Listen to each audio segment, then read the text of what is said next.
imyaka 800 imeze itya yubatse itya namwe mu ndeberemwo kagira imana mwe murebe ukuntu rwose aba bantu imana niba navuga ngo yabahaye ubwenge kuva kera niba yabahaye ubushobozi se sinzi uko nabyita ariko ni ikintu gihambaye giteye amabengeza kimaze imyaka 800 cyubatse gihagaze kimeze gitya vurema abana b'abantu barahambaye kabisa mu myaka 800 ikizo nk'iki cya katedrale kingana gitya ariko rero igiteye agahinda ubu byabaye mize abantu barimo basenga bari n'abakera abenshi uzasanga aha n'abamukera rugendo kurenza baje kuyisengeramo noneho wibaza ububyutse bwaraha mu myaka ya kera cyane bwabateye kubaka ibintu nk'ibi bimaze iki gihe ariko bikaba byarahindutse za mize zo kuza gusura bitagisengerwamo ino parking turimo ni abakera rugendo yego kamisa imwe aba bose nabo ni ba mukera rugendo vurema This is EMTV. it's a gospel channel évangéliser le monde évangéliser le monde Evangeliser le monde. That's good. Yeah. I like also evangelism. Okay. Yeah, that's you have to preach the gospel in all over the world. Oya mu buzima ntuzacika intege iyo ushaka gutera intambwe no kugera aho ugera wirinda gucika intege. Ikindi jambo ry'Imana nyine riravuga ngo dushobozwa byose na Kristo duha imbaraga. Hello, how are you? I'm good. Nice to meet you. Thank you. Nice to meet you too. Ubwo muntu ndi kumva se uwo mukobwa uri kuvugira muri phone nibyo bita GPS? Nibyo bita GPS no kuvuga ngo iranyobora igenda imbwira aho ndi buze gukata nimba harimo polisi byose nyine ubwo ari kukuyobora kugeza aho ugiye aranyobora kugeza neza aho ngiye yewe ntabwo ari ubuhanzi gusa ufite n'ibindi bintu byinshi uzi none se tugaruke rero ku mpano yawe y'ubuhanzi twiriwe muri shooting ya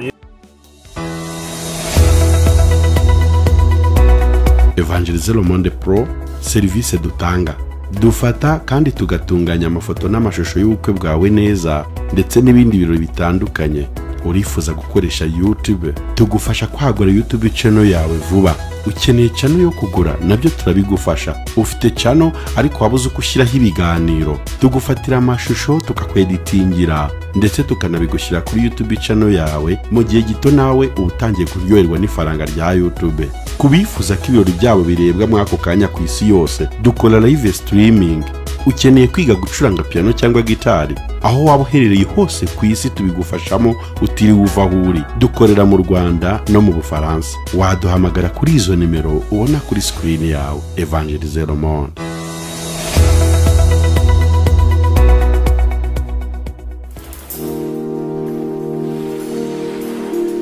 twagize amahirwe nyine wo kugira ngo dutembere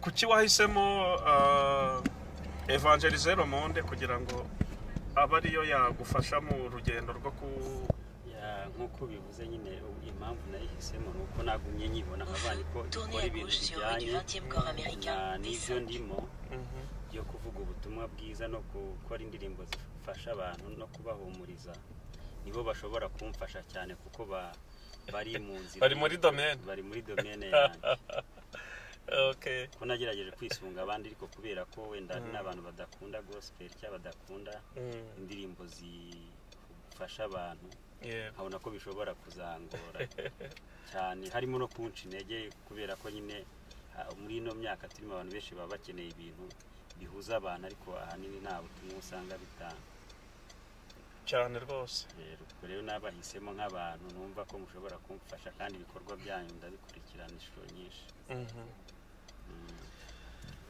urakoze cyane kandi ndizera ko uru rugendo rutangiwe ruzagera ku ntego yarwo cyane ko intego yarwo ari intego yo kwamamaza ubwami bw'Imana. Yego murakoze cyane. Rero ndizera neza ndashidikanya ko Imana izadufasha izadushoboza tugakorana iby'ubutwari nk'uko Dawidi yabivuze cyane kandi nanjye ntabwo nenda kuzacika intege cyane ko nshyigikiwe namwe kandi oya ntuzacika intege mu buzima muri mu byo nanjye nkunda cyane. Amen. Oya mu buzima ntuzacika intege iyo ushaka gutera intambwe no kugera aho ugera wirinda gucika intege. Ikindi jambo ry'Imana nyine riravuga ngo dushobozwa byose na Kristo duha imbaraga. Rero Imana ntizabura kugufasha. Izafasha kuko yagiye imfasha cyane niyo mpamvu ashobora kuririmba indirimbo itarimo Imana harimo izina ryayo kuko niyo imbaraga ya ikindi rero wenda tugiye muri vie privée uri umusore uri umugabo tournez à gauche sur place Philippe de Vigneul puis prendre légèrement à droite sur rue Charles Labelle. Imana ishimwe ndi umupapa ni byiza cyane Imana ishimwe prendre rwose légèrement à droite sur rue Charles Labelle puis prendre à droite sur avenue de Nancy. Bo rero turi kumwe inshuti bavandimwe mukunda gukurikira ibiganiro byacu binyura kuri iyi channel ya Evangelize Le Monde. Uyu munsi nyine twatembereye mu mujyi na equipe mu mujyi wa Messe. Messe ni umujyi uvuye Strasbourg, umujyi witwa Strasbourg ni urugendo uri muri transport kome cyangwa se muri train. Ni urugendo rw'isaha n'iminota mikeya. Akaba rero ari umujyi mwiza, umujyi mutoya ariko urimo ibikorwa byinshi byiza nyaburanga. Wenda tuzagira umugisha wo kuhagaruka tugenda tunareba dusura nyine dukomeza gusura. Uyu munsi nyine twari twaje muri shoot ya mwene data Emi nkuko abibabwiye. Emma yego Emma vara. Kandi afite indirimbo nyinshi, afite indirimbo nziza. Wenda tuzajya dupininga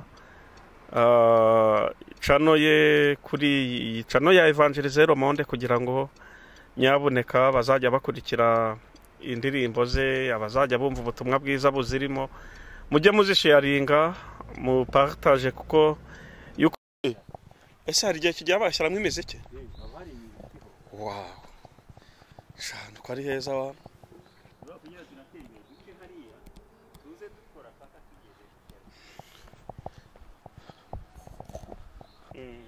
nabitangiye mu mwaka wa 2013 hanyuma aho nziye hano mu Faransa ndabihagarika ariko mbere nari naratangiye gukora indirimbo zitanga ubutumwa bufasha abantu kugira ngo busane imitima yabo. Rero nyuma y'icyo gihe cyose mbihagaritse ho gato ubu ngubu aho nagejeje nongeye kongera kubikora ko mfite impano yo kugira indirimbo ziza mu mutima nkumva aho ndimo ndaririmba ntangira gukora indirimbo za gospel ariko zigamije kugira ngo zifashe abantu. Ntago icyo ngamije ari kugira ngo mbe umusitari ku rundi rwego rundi, icyo ngamije nuko mfasha abantu ubutumwa bwanjye bugatambuka. Uwo ushaka kwamamaza rero kubera ko we yamamaye uyu mwamamaje nawe arakwamamaza umera nka ya ndogobe yamuhetse yagenze hejuru y'imikindo. Bo aka ni agace ka mbere wenda turaza kugenda dukomeza kuganira tumenye byinshi ku by'ubuhanzi bwawe n'ibyo uri gutegura kugira n'abadukurikira cyangwa se n'abazagukurikira n'abafana bawe basanzwe bagukurikira barushaho kumenya byinshi mu bintu duteganyirije hano imbere. Ariko komeza ubanze utembereza abakunzi ba Evangelize Le Monde ubu busitani bwiza cyane twabonye. Turagaruka mu mwanya. Okay, murakoze cyane.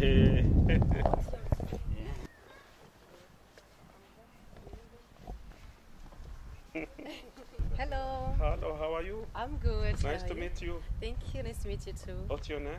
My name is Shanks Roma, aka Mamito, on all platforms: YouTube, Instagram, TikTok, and everywhere. What's the name of your platforms? That is Mamito or Shanks Roma. Mamito? Yes, and Shanks Roma or Mamito. Why did you choose that? I chose that name because at first I used to use Shanks Rema, but most of the people could complain because Shanks Rema is somehow long and then the pronunciation could be very hard. Then I chose Mamito. What's your objective? Actually, I'm all about lifestyle. Yeah, I'm all about lifestyle. All the things that maybe are in real life or in daily life. Daily Life. That is EMTV. It's a gospel channel. Évangéliser le monde. Evangelism. Okay, that's Évangéliser good. le monde. Evangeliser le monde. Voilà. That's good. That's good. Yeah. I like also evangelism and Okay. yeah, that's You that's have good. to preach the gospel in all over the world. That's good. That's good. That's nice. Yeah, that's what nice. is this? This is a camera. I usually use it on my.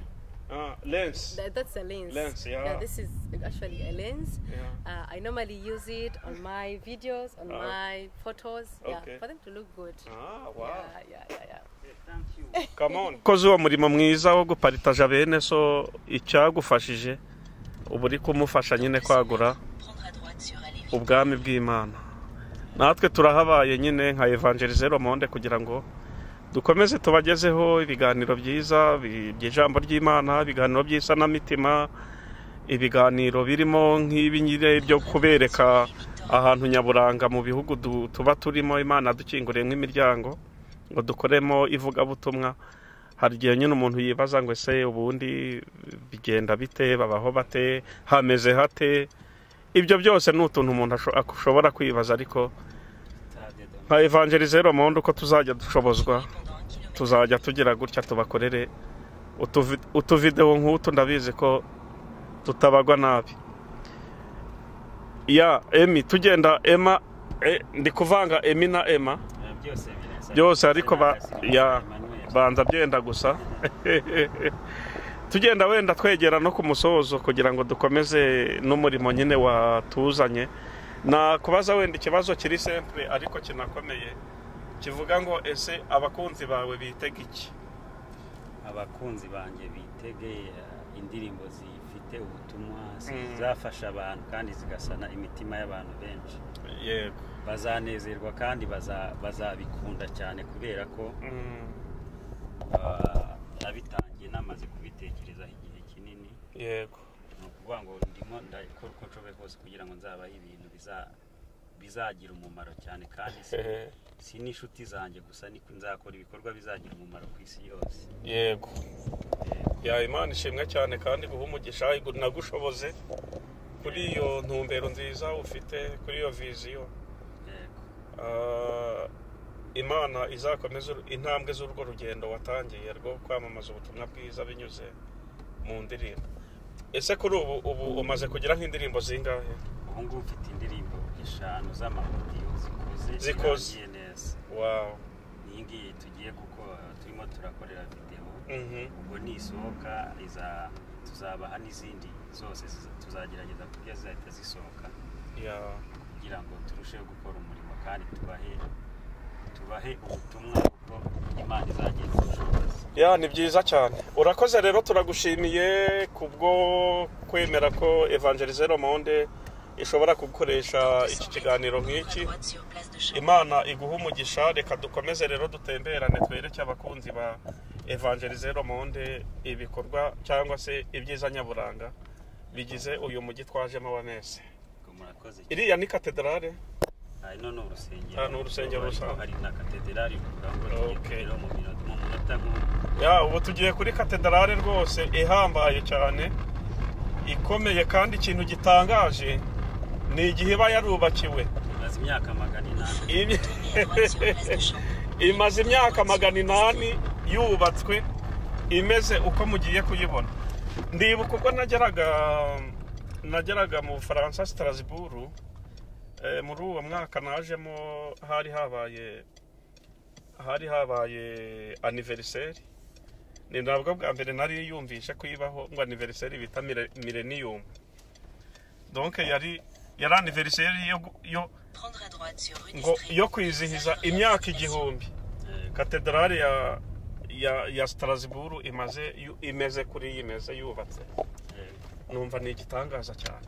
None niyi ngo imaze imyaka 800 imeze itya, yubatse itya.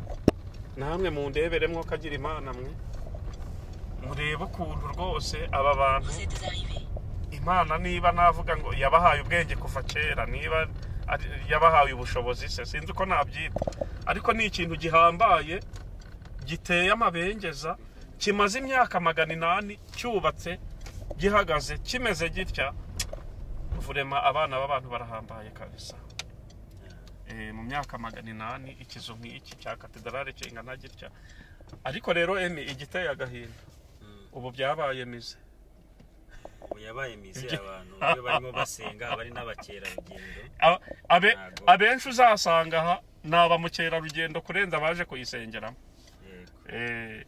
noneho wibaza ububyutse bwaraha mu myaka ya kera cyane bwabateye kubaka ibintu nk'ibi bimaze iki gihe ariko bikaba byarahindutse za mize zo kuza gusura bitagisengerwamo ino parking turimo ni y'abakera rugendo parikamo isaha imwe aba bose ni ba mukera rugendo vurema rero Imana izongera igendera ibi bihugu vurema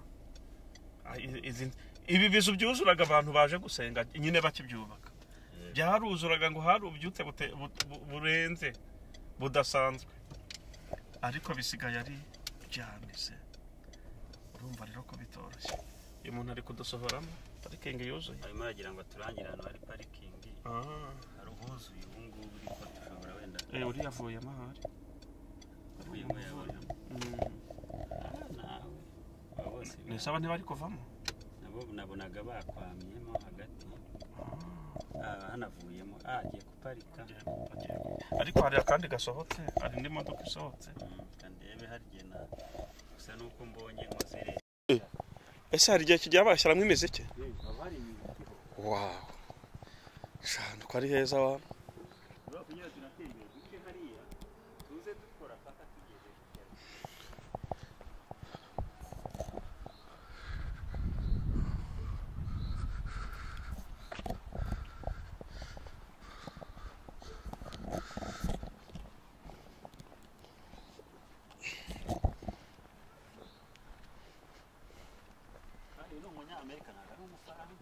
ese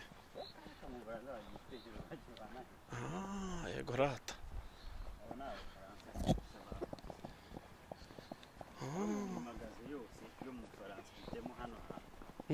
oui ni wacu hari ahantu hamba hameze gutya centre commerciale ngo dushobora gufata gutya tukagenda tuzenguruka neza vurema cyakira vara nyakobyo nta muntu babuza gufotora oya nicyo nkundira iburayi ubu buri ko bamamariza ibintu byabo bakubuza bate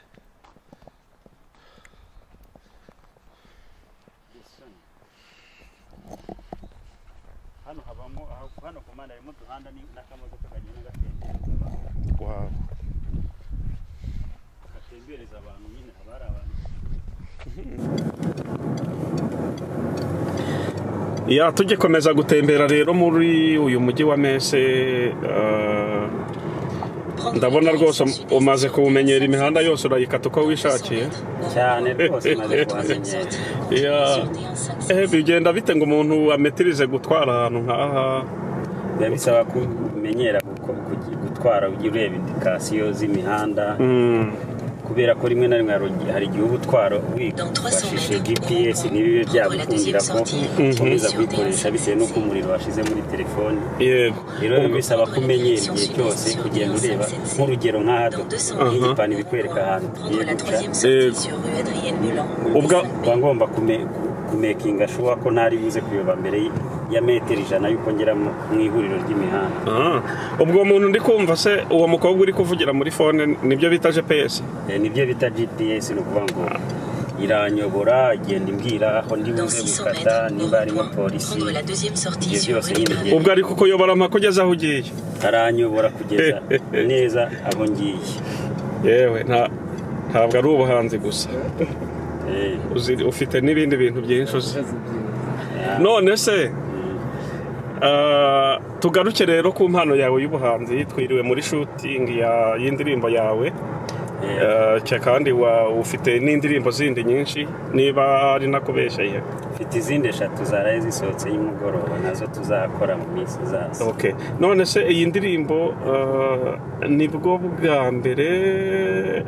bwa mbere ugiye gushyira indirimbo hanze y'amashusho na audio oya ni ubwa kabiri ko rero nigeze nkora yitwa inzozi zanjye kiba muri Afurika ariko sinabona umwanya wo kuyikurikirana ngo ngikore mu nzira ariko nawe yarakunze ko abantu babashe kuyibona bambwiye ko yabagiriye yego iyi ndirimbo tugiye gushyira hanze yitwa ngo iki? indirimbo yitwa Ntujya uhinduka. Wayanditse ryari ni ryari watekereje ko ushobora kuririmba nubwo mbwiye ko indirimbo ya mbere washyize hanze hashize imyaka 11 niba ntibeshye? Yego kuva 2013. Yego ugeze hano mu Bufaransa rero uhitamo kuvuga ngo ntabwo nshaka kureka iyi mpano, uhitamo nyine gutangira gukora n'ubundi muziki? Fete nashatse kubireka ariko naba ndi nko mu kazi ahantu ndimo ndaririmba nisanga ndimo ndaririmba nyuma nibwo naje kuvumbura ko mfite indirimbo yo kuririmba kandi mfite impano yo kuririmba kandi nashobora kuba nayihagarika. Yego ese ubona byoroshye gukora umurimo nk'uyu hano i Burayi n'akazi kaho n'iki? Ubona mu by'ukuri ari ibintu bikoroheye gukora indirimbo gutya, amajwi, amashusho? Muri make navuga ko bigoye cyane ko nk'indirimbo nagiye nkora zose nk'ubu zimwe zakorewe mu Rwanda, nakoranaga n'abaproducer bo mu Rwanda nkakora record nkabohereza bagakora mastering na mixing. Rero navuga ko bigoye ariko kubera ko ari impano ufite ntabwo nabireka. Iyo ufite impano ubona ukora ibintu byose ubikora ubona byoroshye. Ikindi nakubwira ni uko ntabwo navuga ko kubikurikirana hano bigoye kubera ko haje imbuga nkoranyambaga gukora videwo nkazohereza nkazishyira kuri channel yanjye yitwa Emasamu nafunguye kuvuga ngo bizanyorohereza kugira ngo abantu babashe kubona ubutumwa bwanjye mu buryo bworoshye. Ufite ukoresha social media ku buryo abantu bashobora gukurikirana indirimbo zawe banyuze nyine ku miyoboro waba ukoresha? Ntabwo najya nkunda kuzikoresha cyane ko nasa nkaho impano yanjye nabaye nkaho nari narayihagaritse kugira ngo mbanze nkurikirane akazi n'amasomo ariko ubu ngubu kubera ngiye gukomeza impano yanjye nta guhagarika. Yego mfite channel yitwa Emasamu. Nayise Emasamu. Yego kubera ko nyine iki gihe abara andi machannel menshi usanga asa ngire umwihariko. Emasamu handitse Emasamu.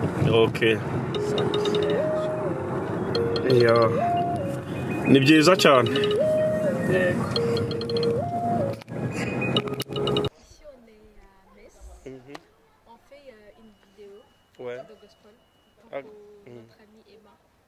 Donc vous accompagnez et chanteur qui chante pour le gospel. Voilà, c'est une chance de Dieu et c'est notre artiste préféré, Emma. Tu as aujourd'hui d'accompagner un chanteur. Pourquoi il t'a choisi? Alors ça, je sais pas, mais moi je suis trop contente d'être ici. Et c'est une fierté de ma part puisque c'est la première fois de faire une vidéo. Ouais, comme ça. Ouais. Et au début, j'avais du mal, mais là, ça va.